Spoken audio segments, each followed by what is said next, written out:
परिवारवाद के आरोप लग रहे हैं। परिवारवाद तो है जो निठल्ले निकम्मे को पैराशूट बना के भेज दो। विपक्ष का आरोप है कि विरोध और इस्तीफा तो एक बहाना था, असली मकसद तो भाई जगमोहन मीणा को टिकट उसके दिला। बाद पता लग जाएगा कि हमने इस्तीफा क्यों दिया। कोई पद पाने के लिए हमारी पार्टी में इस्तीफा नहीं देते हैं। मंत्री जी बोला जाए, बीजेपी का दिग्गज नेता बोला जाए, क्या बोला जाए डॉक्टर साहब? मेरे को बाबा जी बोला जाए। मैं बाबा हूँ, सन्यासी बाबा हूँ। इससे अच्छा आदर पूर्वक कोई पद हो ही नहीं सकता। जेपी का कद बड़ा था, अन्ना हजारे का कद बड़ा था, महात्मा गांधी का कद बड़ा था, सरदार वल्लभ भाई पटेल का कद बड़ा था। उनके आगे पद कोई महत्व नहीं रखता। डॉक्टर साहब 2014 से टिकट मांग रहे हैं आपके भाई जगमोहन मीणा, 2024 में उन्हें जाकर के टिकट मिला है क्या? धीरज धर्म नित्य मित्र और नारी आपातकाल। पहले राजेंद्र मीणा विधायक बने, आप खुद राजनीति में हैं, गोलमा देवी जी राजनीति में रहे। परिवार और मैंने 45 साल की जवानी तिल तिल करके जला दी। तो मेरे इमरजेंसी में वो प्राणांत कर देती कांग्रेस, मेरे को मार देती जान से। डॉक्टर साहब कांग्रेस से एक युवा नेता है नरेश मीणा। नमस्कार, पंजाब केसरी राजस्थान आप देख रहे हैं और मैं हूं आपके साथ इशिका जैन। राजस्थान में सियासी गलियारे में अभी चर्चाओं का बाजार गर्म है, क्योंकि राजस्थान की 7 विधानसभा सीटों पर उपचुनाव होने हैं। तारीखों की घोषणा कर दी गई है और प्रत्याशियों के नामों का ऐलान भी कांग्रेस और बीजेपी की ओर से कर दिया गया। इसके साथ ही प्रत्याशी चुनावी मैदान में डट गए हैं। दौसा, जो कि राजस्थान की इस वक्त सबसे ज्यादा चर्चित सीट बनी हुई है, हॉट सीट्स में शुमार है, यहाँ पर भी जो मुकाबला है वो कड़ा होने वाला है, क्योंकि एक तरफ है डॉक्टर किरोड़ी लाल मीणा के भाई जगमोहन मीणा, तो वहीं दूसरी ओर कांग्रेस ने दीनदयाल बैरवा को यहां पर चुनावी मैदान में उतारा है।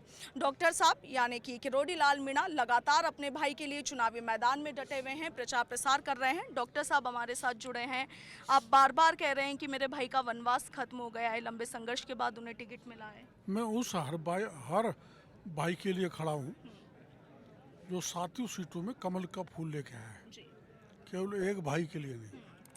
और मैं सब जगह पार्टी का प्रचार करूँगा और मुझे पूरा भरोसा है कि 7 सीटों पर अब के भारतीय जनता पार्टी जीतेगी। समय पे वजनदार लोगों को उम्मीदवार पार्टी ने बनाया है। डॉक्टर साहब 2014 से टिकट मांग रहे हैं आपके भाई जगमोहन मीणा, 2024 में उन्हें जाकर के टिकट मिला है, क्या कहेंगे? देखो, धीरज धर्म नित्य मित्र और नारी आपातकाल।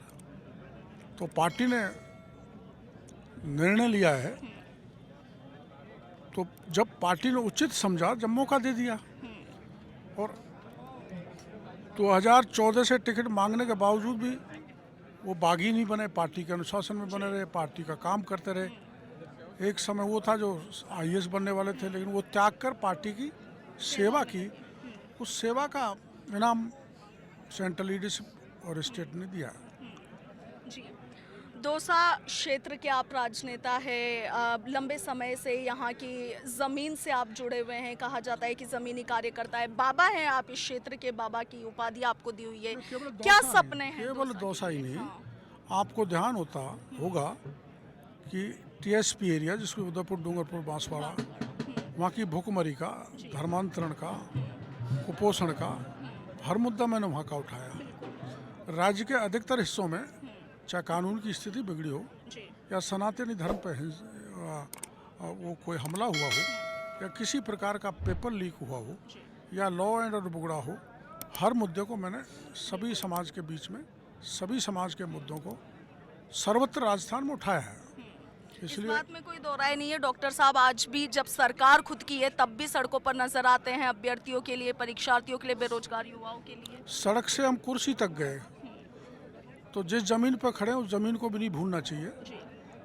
उनको खड़े रह के आज भी प्रोटोकॉल तोड़ के हम जो भी कोई आता है उसकी सेवा के लिए चल पड़ते हैं। जगमोहन मीणा यदि ये चुनाव जीत जाते हैं तो दौसा को लेकर के क्या सपने हैं, विकास के क्या क्या कार्यों को लेकर रूपरेखा दिमाग में बनाई? देखो, जब से भारतीय जनता पार्टी आई है, पहला रिकॉर्ड है। देश आज़ाद हुआ 1947 में और सबसे बड़ा एक्सप्रेस हाईवे दिल्ली से मुंबई ये मोदी जी ने दिया और सबसे बड़ा पानी का ERCP की योजना मोदी जी ने दी है। तो जो इतने बड़े बड़े काम केंद्र ने दे दिए, तो राज्य से भी इस इलाके को विकसित करेंगे। राज्य धन से माननीय मुख्यमंत्री जी से मिलकर चहुमुखी विकास कराएंगे जो विकास में पिछड़ गया। विपक्ष का आरोप है कि विरोध और इस्तीफा तो एक बहाना था, असली मकसद तो भाई जगमोहन मीणा को टिकट दिलाना था। चुनाव के बाद पता लग जाएगा कि हमने इस्तीफा क्यों दिया। कोई पद पाने के लिए हमारी पार्टी में इस्तीफा नहीं देते हैं। पद के लिए कांग्रेस के लोग लड़ते हैं, हम जनता की सेवा के लिए लड़ते हैं। और जब जहां मेरा लंबा यहाँ पर काम किया हो, मैं लोकसभा की सीट खो दूँ और चुनाव के दौरान मैं ये घोषणा कर दूँ अगर सीट चली गई तो मैं इस्तीफा दे दूँगा, तो मैंने इस्तीफा दे दिया। कि उन भाई के लिए इस्तीफा देना ये सर्वथा गलत है। जब भी इस्तीफा दिया व्यापक हित में दिया है, जब भी लड़ाई लड़ी है व्यापक हित में लड़ी है, परिवार के लिए नहीं लड़ी, समाज और देश की भलाई के लिए लड़ी। लेकिन डॉक्टर साहब क्या कह कर के आपको पुकारा जाए, क्योंकि आप कभी मंत्री की तरह काम करते रहते हैं, अपने विभाग से आप लेटर्स जारी करते हैं, ट्रांसफर्स रुकवा देते हैं, मंत्री जी बोला जाए, बीजेपी का दिग्गज नेता बोला जाए, क्या बोला जाए डॉक्टर साहब? मेरे को बाबा जी बोला जाए। मैं बाबा हूँ, सन्यासी बाबा हूँ, इससे अच्छा आदर पूर्वक कोई पद हो ही नहीं सकता। तो मंत्री पद पर अभी भी संशय बरकरार समझा जाए? पद कभी बड़ा नहीं होता, कद बड़ा होता है।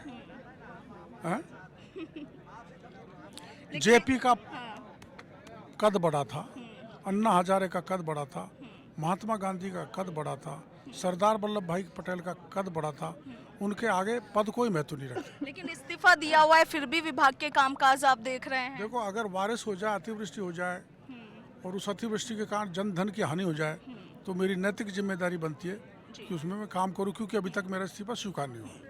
डॉक्टर साहब, कांग्रेस से एक युवा नेता है नरेश मीणा, आपको अपना सियासी गुरु कहते हैं, तो एक हिसाब से आपके शिष्य हुए, आपकी राजनीति को लेकर के बड़े सवाल उठाए। मैं उनके बारे में कुछ नहीं कहना चाहता। वो कह रहे हैं कि आप उनके भगवान हैं।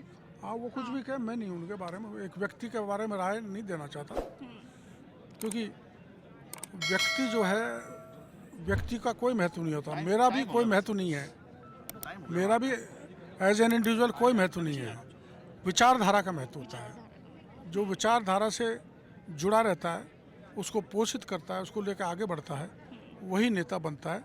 तो मैं उनके बारे में कुछ नहीं कहना चाहता, उनकी कोई राय हो सकती है, उन पर किसी प्रकार का मैं कमेंट नहीं करना चाहता। डॉक्टर साहब, बीजेपी में टिकट की घोषणा के बाद, लिस्ट आने के बाद में कई जगहों से फूट के संकेत मिले हैं, बगावत के संकेत मिले हैं। होता है, एक क्षण की नाराजगी होती है। नरेंद्र मीणा ने की थी जी, तो हमारे पार्टी का काम करेंगे। जो टिकट मांगता है, वर्षों से काम करता रहता है, तो उसमें एक हल्की फुल्की नाराजगी आती है, उसको पार्टी ने दूर कर दिया। पार्टी कभी और मौका देगी ऐसे कार्यकर्ताओं को। जगमोहन मीणा को टिकट मिलने के बाद किरोड़ी लाल मीणा और उनके परिवार पर परिवारवाद के आरोप लग रहे हैं। पहले राजेंद्र मीणा विधायक बने, आप खुद राजनीति में हैं, गोलमा देवी जी राजनीति में रहे। परिवार और मैंने 45 साल की जवानी तिल तिल करके जला दी। आपको पता नहीं है, जब इमरजेंसी में गिरफ्तार हुआ था, अगर मेरे छोटे भाई बाहर नहीं होते, चूँकि ये भी वहीं डूंगर कॉलेज में पढ़ते थे, तो मेरे इमरजेंसी में वो प्राणांत कर देती कांग्रेस, मेरे को मार देती जान से। और उन्होंने सच्ची सेवा की है पार्टी को, उस सेवा का वो मिला है, परिवार की दृष्टि से नहीं मिला। हमारे यहाँ कोई परिवारवाद नहीं है। परिवारवाद तो है जो निठल्ले निकम्मे को पैराशूट बना के भेज दो। जो वर्षों से सेवा कर रहे हैं समाज की, देश की, आदर्श से, सिद्धांतों से, नैतिकता से, उनको टिकट देना परिवारवाद नहीं होता। किरोड़ी लाल मीणा की अगली रणनीति क्या रहेगी? सीट को जिताना, साथों को। बीजेपी नेता डॉक्टर किरोड़ी लाल मीणा को आपने सुना। अपने ऊपर लगे तमाम आरोपों पर डॉक्टर किरोड़ी लाल मीणा ने बयान दिए हैं। उनका कहना है कि किसी तरह का कोई परिवाद नहीं है।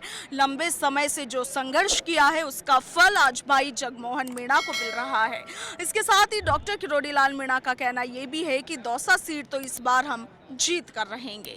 किरोड़ी लाल मीणा के बयानों पर, उनके दावों पर, उनके वादों पर आपका क्या कुछ कहना है, कमेंट सेक्शन में जरूर लिखिएगा। फिलहाल के लिए इतना ही। मैं आपके साथ इशिका जैन, वीडियो जर्नलिस्ट कृष्ण कुमार शर्मा के साथ, पंजाब केसरी, राजस्थान।